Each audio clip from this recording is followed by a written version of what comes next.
What if I told you that your whole life has been a lie? That everything you believe about the world, about who you are, is nothing more than a carefully crafted illusion designed to keep you trapped? This is not a conspiracy theory. This is a fact that the great sages have known for millennia. But this truth has been hidden from you. The Hindus called this illusion Maya, the veil that hides reality. Plato described it in his famous allegory of the cave. Prisoners, chained since birth, looking only at shadows on the wall, convinced that this was the only reality. Now tell me, what if you are one of those prisoners? And even worse, who benefits from your imprisonment? The matrix exists, but it's not made of wires, machines, or algorithms. It's made of ideas, of stories they told you, and that you accepted without question. Go to school, get good grades, find a job, pay your bills, retire, die. That's the script. And if you dare to step out of it, you'll be called crazy, irresponsible, a dreamer. While you follow this programming, someone is benefiting from it. The system needs you to stay alienated. It wants you distracted, exhausted, endlessly consuming, with no time to think. Social media floods you with useless information. The news fills you with fear, and you keep spinning on the rat wheel, believing that one day things will get better. But that day never comes. Now pay attention. If this secret of the great sages has found you, it means you're ready to wake up. You feel that something is wrong. You've already noticed an emptiness inside you, an emptiness that nothing seems to fill. You can try to escape, drown yourself in work, get lost in social media, or numb yourself with momentary pleasures. But that emptiness is still there. It's not a mistake. It's a calling. The ancients knew this. The Egyptians, the Greeks, the shamans, the wise men of the East. They all spoke about the illusion of the physical world and the need to awaken.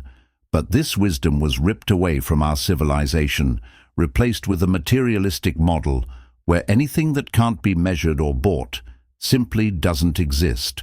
The result? Millions of people living on autopilot, thinking that this meaningless hustle is normal. But this is not normal, and now that you've seen the truth, you can't ignore it anymore. So stay with me until the end, because I'm going to show you exactly how the great sages have always known this secret, and how you can use it to change your reality right now. You wake up, grab your phone, and scroll through the screen without thinking. You get up in a rush and feel that heaviness in your chest without really knowing why. The day begins, and you're already on autopilot, repeating the same habits, the same thoughts, the same worries. It feels like everything is on repeat, like a movie you've seen so many times that you already know exactly how it's going to end. But you don't question it. You keep going, believing that one day, somehow, everything will change. But what if I told you that this feeling of being stuck in an endless cycle isn't a coincidence? That this repetition isn't a mistake, but a carefully designed system meant to keep you exactly where you are? This happens because your mind is a pattern machine. It repeats what it knows. If you grew up hearing that life is hard, that money only comes through suffering, that love hurts, then those truths have been imprinted into your subconscious. You might wish for a different life, but something deeper always pulls you back to the same place. That's because your mind doesn't care about your happiness. It cares about your survival. And what's familiar to it means safety, even if that safety is a cycle of pain, scarcity, and frustration. The worst part, you don't even realize you're keeping yourself trapped in this loop. Every time a past trauma comes up, you react the same way. Fear, anxiety, resentment, self-pity. They all come back like they're programmed, because they are. Your mind replays your pain every day without you even noticing. And that's how the victim narrative is born. The world hurt you, life didn't give you opportunities, people betrayed you, nothing ever worked out. This story runs in your mind like a silent mantra, shaping how you see yourself. You start to define yourself by your traumas. The pain becomes part of your identity. But do you know what the problem is? That identity becomes your prison. When you see yourself as a victim, you give away your power. You believe that control over your life is in the hands of others, the government, the economy, chance. And as long as you believe that, you stay exactly where you are. That's exactly how the system wants you to stay. Because people who see themselves as victims don't create, don't question, don't change. They just survive. And when millions of people are merely surviving, trapped in exhausting routines, struggling to pay bills, stuck in cycles of fear and despair, the system wins. The illusion of progress keeps everything running. Work harder, push yourself more, chase success. But success never comes. The finish line always moves a little further ahead. You work to get a better salary, to buy more things, to pay off debts that never end. You run, but never actually move forward. There's a name for this, the rat race. Have you ever seen a hamster running endlessly on that little wheel, thinking it's getting somewhere? Now look at your life. You work to pay the bills that keep you stuck in the same work cycle. You chase happiness in small doses. A weekend, a new purchase, a quick distraction. And then you go right back to the same empty routine. You're busy, but you're not moving forward. And that's exactly what they expect from you. What would happen if you stopped? If you questioned this wheel? But the system doesn't want you to do that. It keeps you entertained, gives you new distractions, keeps you tired, makes you believe this is the only possible reality. Because if you see the truth, if you realize that this race is an illusion, then everything falls apart.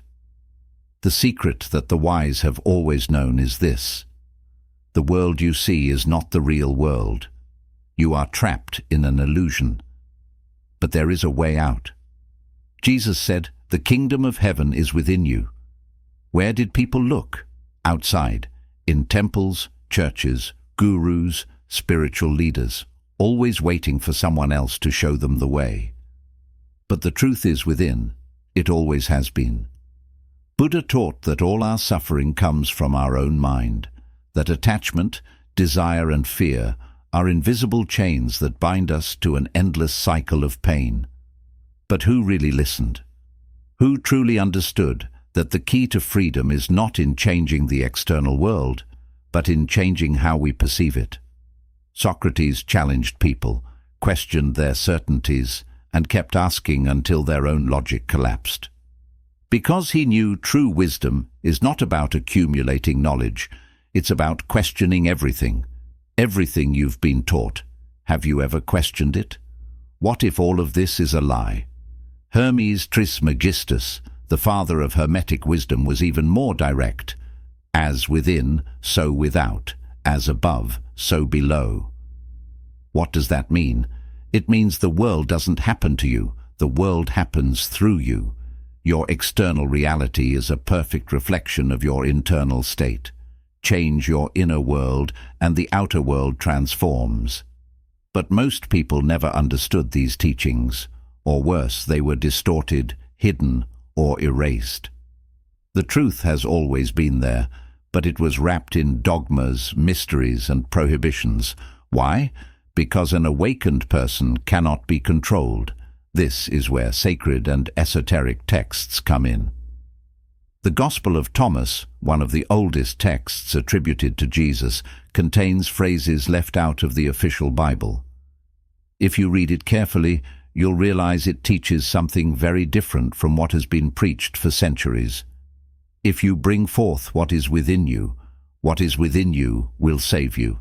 If you do not bring forth what is within you, what you do not bring forth will destroy you. What does that mean? It means everything you seek is within you. The secret to transforming your life was never outside. Hermetic teachings say the same. The Emerald Tablet, one of the oldest texts of occult tradition, talks about transmutation, the ability to turn lead into gold. But this was never about physical alchemy. It was always about mental alchemy, taking the heaviness of your conditioned mind, laden with limiting beliefs, and transforming it into something pure, elevated and awakened. Science, no matter how much it has tried to ignore it, is starting to realize that these masters were right. Quantum physics has already proven that reality is not fixed, that subatomic particles can change their state depending on observation. Consciousness influences the physical world. This isn't empty spirituality. This is laboratory experiment. The observer effect, studied for decades, shows that reality responds to perception, which means your life, your experience, your reality have always been under your control. But they never wanted you to know that. Because once you realize the power has always been within you, you stop being a prisoner. Even after discovering that reality isn't what it seems, there's one obstacle that keeps most people from truly waking up: their own mind. What happens when you try to change, when you try to break the pattern? Immediately, a flood of thoughts rushes into your head. This is nonsense. This isn't for me. It's always been this way. What if I fail? What if it goes wrong? These thoughts arise automatically, like a conditioned reflex. But here's the secret. You are not your thoughts. The biggest illusion of the mental matrix is making you believe that your mind is you, that everything running through your head is real, true, and final. But your mind is not a conscious entity. It's a survival mechanism, a system that has learned to operate in repetitive patterns, always reacting to the past and projecting fear into the future. That's why you suffer. The conditioned mind is always stuck in a loop of past and future. It makes you relive old pain, repeat traumas, and worry about things that haven't even happened yet. You identify with these stories and start believing they define you. But what if you could detach from these thoughts? What if you could watch your mind working without getting sucked into it? Let me share a story with you. A disciple once asked his master, "Master, my mind won't stop. It torments me with thoughts about the past and the future. How can I be free?" The master replied, "Look at that river. It flows non-stop, right? But you are not the river. You are just sitting on the bank, watching it pass by." The disciple, confused, asked, "But Master, what about the thoughts?" The master smiled. "They're like the water, always flowing. But the problem is, you jump into the river and let yourself get carried away by the current. You fight, you struggle, you drown. But if you just watch without reacting, you'll realize the river keeps flowing, but it doesn't take you with it. That's the key. The mind will never stop generating thoughts, but you can choose not to be pulled by them. This understanding is part of a profound teaching called non-duality, found in the philosophy of Advaita Vedanta. What does it mean? It means the idea of a you, separate from everything else, is an illusion. Your mind has created an identity, a self that carries memories, beliefs, stories, and traumas, and you've clung to this identity as if it were real, but it's not. Spiritual masters have always taught that true freedom happens when you realize you are not the mind, not the ego, not the story you've been told about who you should be. When you stop identifying with the flow of thoughts, something happens. You return to the present, and the present is the only real moment. Think about it. Where is the past? It only exists in your memory. Where is the future? It only exists in your imagination. The only moment that truly exists, that is actually happening, is now. But the mind doesn't want you to realize this. Because when you're present, it loses control. When you're in the now, you're not worrying about what already happened. You're not anxious about what's yet to come. You just are. You just exist.